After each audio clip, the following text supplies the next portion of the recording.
Hi there, so if you've clicked through to watch this video then you probably already know what it's about. So I'll be sewing my Midnights inspired Eras Tour t-shirt dress using this great pattern from McCall's, so just keep watching to see how it was done.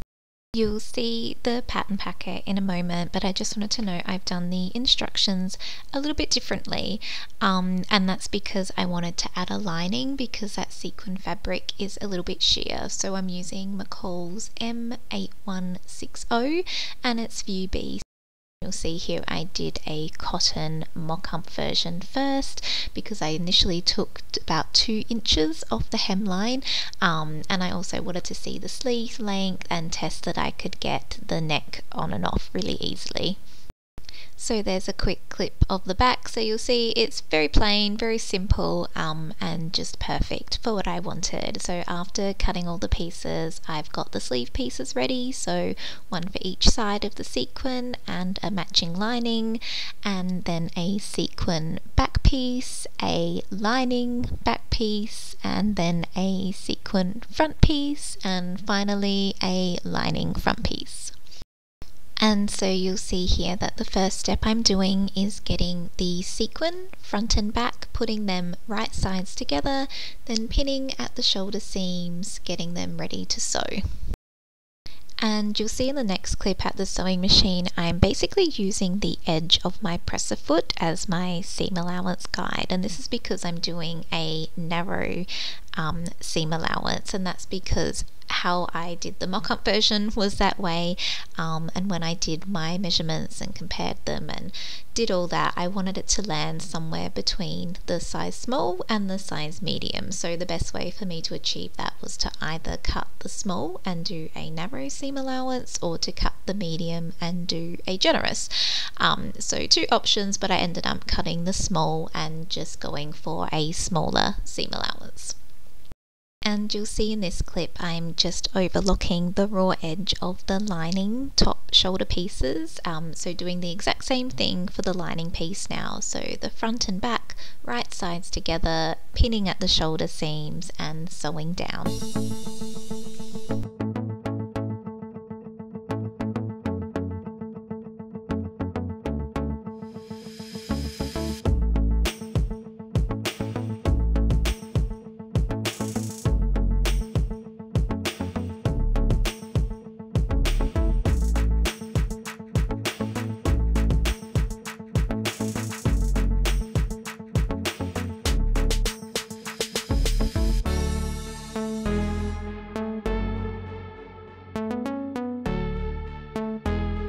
So you'll see in this clip here that all 4 of those shoulder seams are now done, and I've gone and pressed them all open. And I'll show in this next clip I used a pressing ham and a little cloth, especially when doing the sequin fabric, because I didn't want any of those sequins to melt. So you'll see me here in this clip layering the right sides together, so opening that out, and you'll see the neck hole there in the middle. So I'm going to go and pin all the way around the neckline so that it can be sewn down. So to do that, I'm going to start at the shoulder seams first, matching those up really nicely with the right sides together, and then pinning all the way around, ready to sew.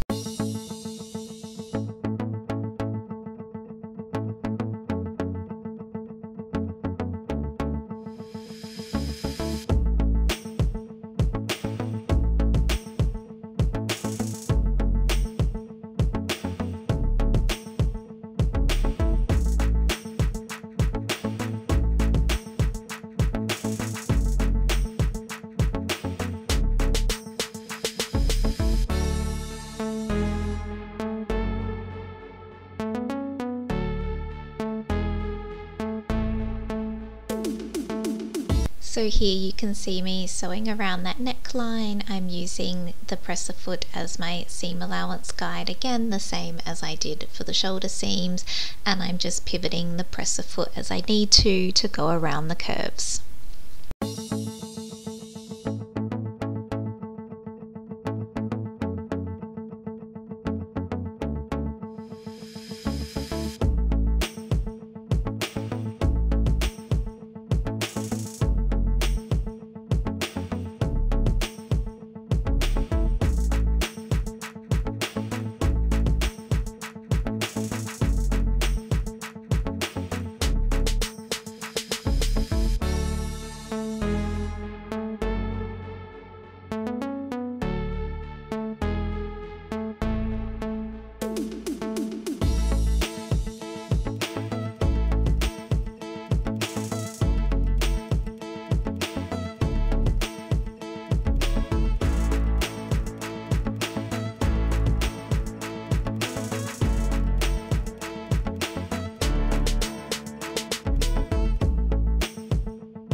So here you can see that neckline has been sewn all the way around.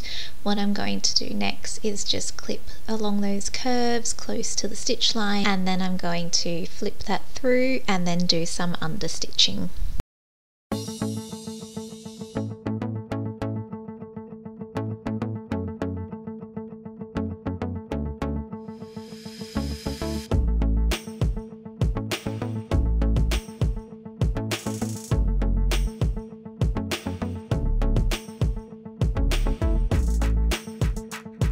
So what I'm demonstrating here is that I'm going to push the seam towards the lining side so that I can stitch along the lining really close to the edge. So in the next clip I've got the machine here and I've got my presser foot aligned with the edge of the lining. The seam underneath is pushed towards the lining, and then I've moved my needle as far to that left side as possible so that it's getting as close as possible to that edge of the seam. So this is what it looks like once it has been sewn all the way around, and I'll show the inside where you can see that that seam has been caught in the stitching, so that when it's flipped around everything's going to lay nice and flat. And then to finish it off I'm going to top stitch all the way around.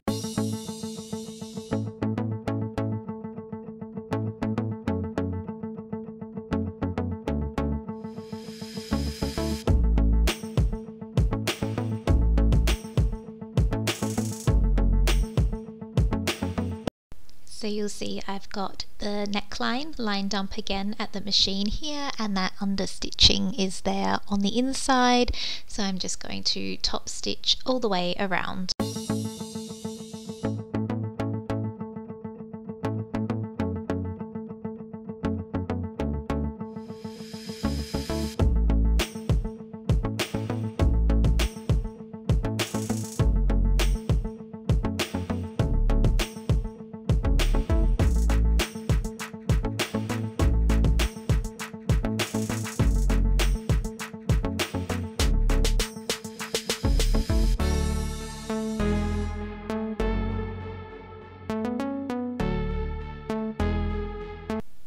Okay, and so once that top stitching is done, everything's laying really nice and flat, and you'll see on the inside there I've got 2 lines of stitching, and then on the outside just that top line of stitching is showing. So now that the neckline is done, I can go ahead and do the side seams. So I'm putting right sides together, just pulling over the neck there, and I'm going to pin all the way down both sides and then stitch.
Okay, so once the sequin layer has been done, I'm here overlocking the satin or lining edges of both side seams on both pieces, and then I'm going to do the exact same thing with those. So right sides together, pinning all the way down, and then sewing.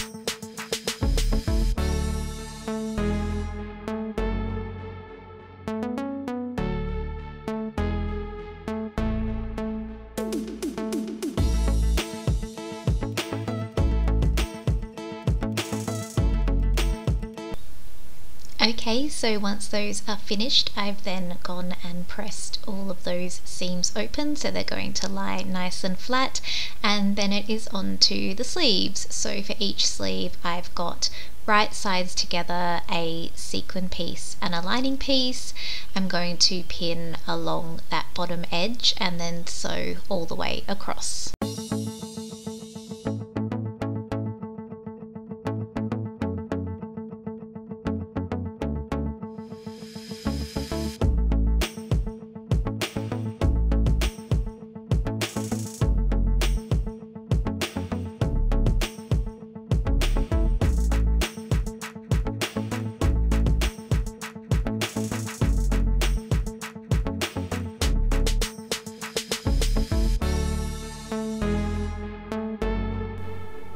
So once that has been sewn along the bottom, what I'm doing here is just demonstrating that I'm going to push the seam allowance towards the lining side, and then I'm going to do the same under stitching that I basically did for the neckline.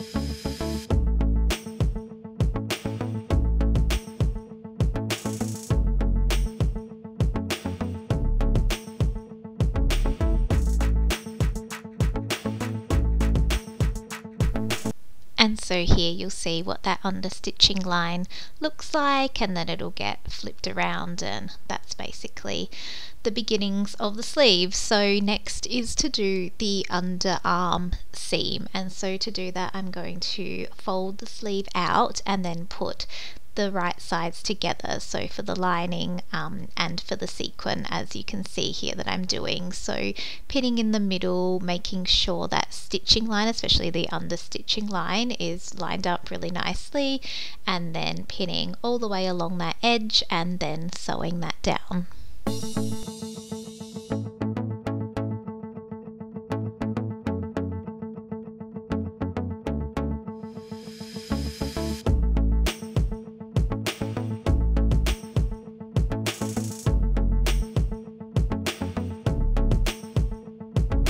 Okay, so you can see here that that has been stitched across, and then next I'm going to go and press that open.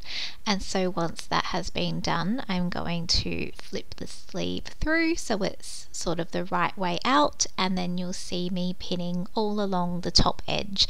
So that's in preparation to stitch all the way around, basically doing just a loose basting stitch just to keep those two layers together just before it gets inserted into the dress, so it'll stop those two layers from slipping around.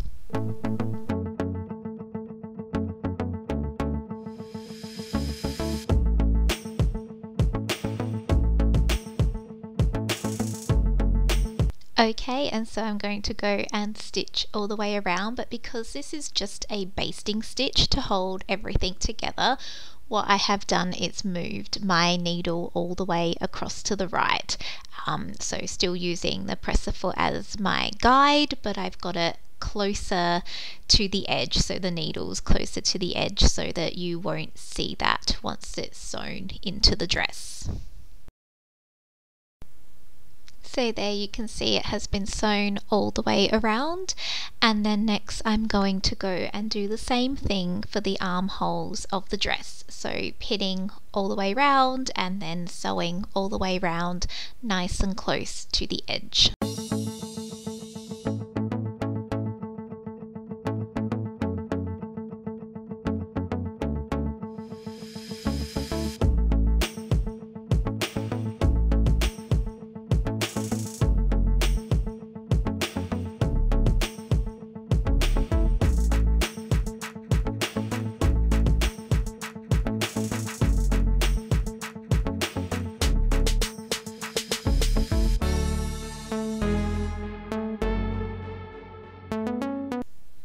Okay, so that stitching has been done for the left and right sides, as you'll see here, and you'll also probably notice that the dress is now sitting inside out.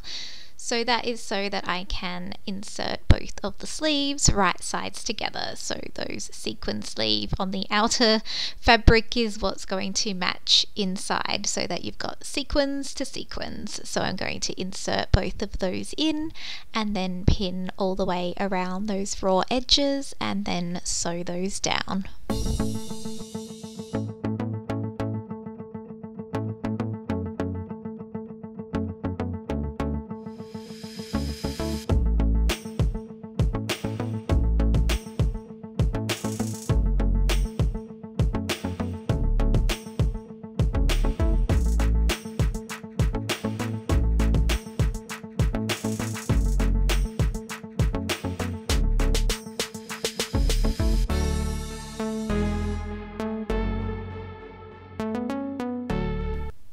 Okay, and you'll see here my machine is doing a bit of a different stitch, and basically what it's doing is something very similar to a zigzag stitch. Because I'm using quite a narrow seam allowance, I didn't want to risk overlocking and have anything distort or go over the stitching line I already have there. So I've got this lined up so that the zigzag stitch that I'm doing just catches the edge of the fabric as it goes all the way around, so that'll serve a purpose just to keep anything from fraying. So you'll see me here flipping the dress the right way around, checking those sleeves, and then you'll see in the next clip that I'm just top stitching the edges of the sleeves. The lining wasn't hanging out because it had been understitched, but just to keep it cohesive with the neckline and to finish it off nicely, I decided to top stitch the edges of the sleeves as well. And so here is the dress on my dress form, very close to being finished, and so I just need to do the hemline. So I've got it hanging on here so I can check the length, get everything nice and straight along the bottom edge, and then do the hemlines. So for the lining that I'm doing first, I folded that twice, so about 1 centimeter or just over each time, ironing as I went and then pinning ready to stitch.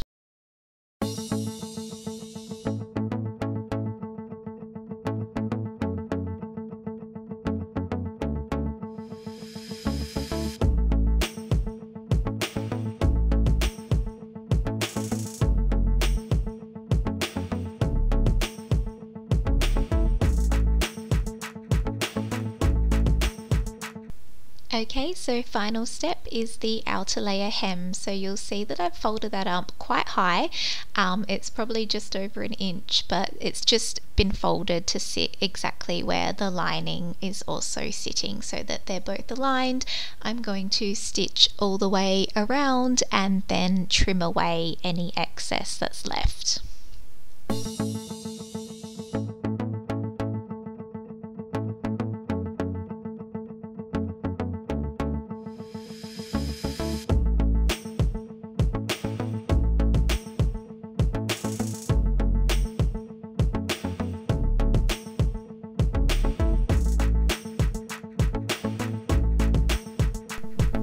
So here is the dress all finished. I really love it. I think that this pattern from McCall's, in my opinion, is a really great choice to try and recreate this style. I think it's turned out really lovely. Let me know what you think, and I will see you next time. Bye!